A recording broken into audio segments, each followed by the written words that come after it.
Disclaimer. Please note that police chases can be dangerous and unpredictable.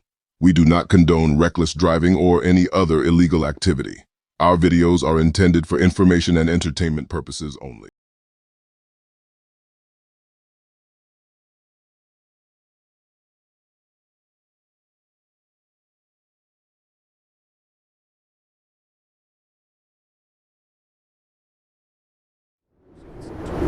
Desperate the driver is, and this driver looks very, very desperate.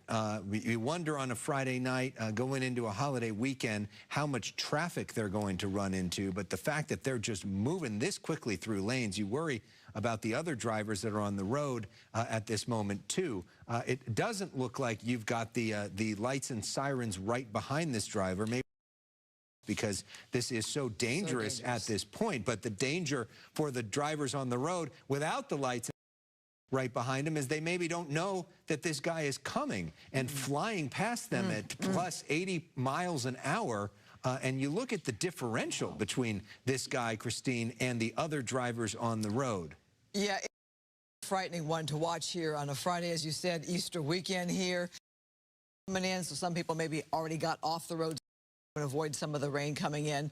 But the speeds here are so very dangerous as this driver whizzes past these vehicles. Now, I'm guessing it started on surface streets because it started with out of Compton, and now we're here on the freeway. I would think that CHP would take this over on the freeways here. This driver has stayed on the freeway ever since we picked up this pursuit. But you worry about every motorist out there that is having this car come upon him at this speed. I mean, this looks like a video game or sort of Fast and Furious kind of movie, the way that this person is just flying and going from the left hand to the right hand, going all of the lanes. Thankfully, there has not been a collision so far, but moving this fast and going lane to lane without using a blinker, without any warning behind, you just worry that some of these drivers are going to be blindsided, literally, by this driver moving into their spot as he continues to move from lane to lane. So we are on the 710 South right now, back in the area. Remember that this started in Compton. We don't know if this driver may be familiar with that area or may be trying to go back to a neighborhood or a home that they're familiar with. Sometimes in these situations, they go back to their home or they go back to their mom's home or a friend's home to try to ditch their car and maybe drive in circles in that way. Or maybe he's just looking for anywhere to go. But we are now moving quickly, and it looks like Skyfox may have a hard time keeping up with this person as well. So they may have temporarily lost this driver. It's especially challenging to find him or fast speeds.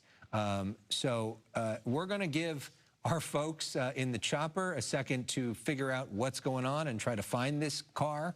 We're going to sneak in a little bit more news in the meantime, and we will quickly go back to it on the air. In the meantime, AM/PM market, there were two people in that vehicle, and police say they have detained one of them. The other suspect might be inside that store. But look to the left there, people with their hands up. Many of them came out of that store. It looked like even might be employees, as police are not perhaps sure who the suspect is. So for everybody's safety, their safety, they're keeping everybody away from the store. As you see, law enforcement gathered right in front there to see if a suspect is inside. Yeah, so basically, sometimes in these situations, as a precaution, you sort of treat everybody as a potential suspect and keep them separated, keep them with their hands up, and try to get your bearings and get a sense of the situation. It was interesting when we were watching that pursuit, it didn't seem like there were any law enforcement vehicles all that close to the suspect. And here, just an overwhelming show of force we are seeing from law enforcement vehicles. I imagine many of them sheriff's deputies based out of Compton. We're not all that far from a Randy's Donuts there, which we saw just basically across the street there, where this AM/PM is in Arco. If you're familiar with the area, this is Alondra Boulevard and Atlantic Avenue in Compton. So for the moment, you know, you've got a situation where they're trying to figure out, is this suspect really inside? Is this suspect one of the folks that's standing over there? Or, you know, is there a barricade situation inside? You don't get the impression, Christine, as we often look at body language, of an all clear. this looks like this situation is not yet an all clear. Also, I don't see great concern of the people to the left there, and you see their hands are down. No, there's not a lot of law enforcement gathered around them. Yeah. We did see what looked to be employees coming out of the store as well. One person in a wheelchair, perhaps a customer. Why there is so much law enforcement there with the Sheriff's Department? This pursuit started in Compton. We picked it up on the 710 freeway where that driver was going at speeds of over 100 miles per hour, way passing cars there on the freeway. That driver must have gotten off the freeway, circled back round to surface streets here, ending up here by this AM/PM, reminding you one of the people in the car, one person, was caught. And a reminder as well that the original call on this was that they believed that the driver was armed and dangerous, which might be the reason for this overwhelming show of force. If the cops believe that this person has a gun and may shoot them or shoot somebody in the store or shoot themselves or take somebody hostage, you know, they're not going to take any chances with their own lives. You see, maybe that be a shield or something that they may be preparing to walk in to that store with. They're going to be very careful in the way that they go about the next few moments with all of this. We've got some video of this pursuit in case you're just joining us. You can see the desperation from this driver just flying down the freeway in the middle of rush hour on a Friday, significantly faster than everybody else on the road. When we sort of lost the car, we believe that the car was ditched somewhere, probably near this AM/PM.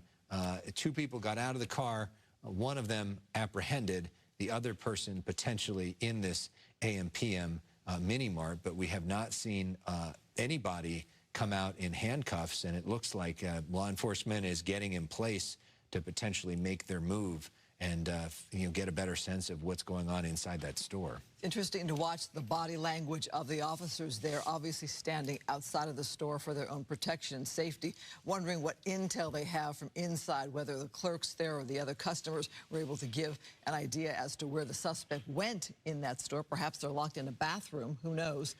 But you had customers there getting gas, so law enforcement had to clear that area.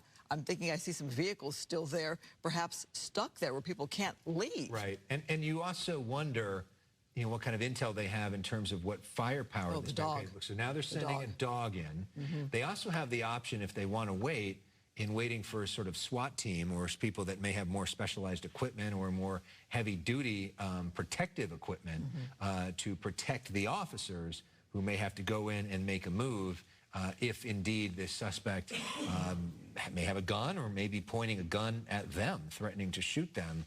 You know, for law enforcement, they've got time on their side. They can wait this person out. They can, you know, do everything that they need to do to ensure that their folks get to go home at night and to try to protect the public. We don't know at this point if there is anybody else left in that AM/PM, if somebody may be held as a hostage at this point, or if it's just the suspect by themselves, or it's possible that the suspect has already left too. We don't know for sure if the suspect, if they know that the suspect is in there. So let's talk now with our police expert, Dennis Zine. Dennis, you're watching this, I guess, standoff if there is indeed a suspect inside that store. As you look at the body language there of the deputies who are now going in, they're moving in now, going in, and they don't look like they're alarmed. What's your take here as you see this? Well, what they need to do now is search the AM/PM, thoroughly search every part of that AM/PM to determine if that suspect is in there. And they'll go in with the protective equipment.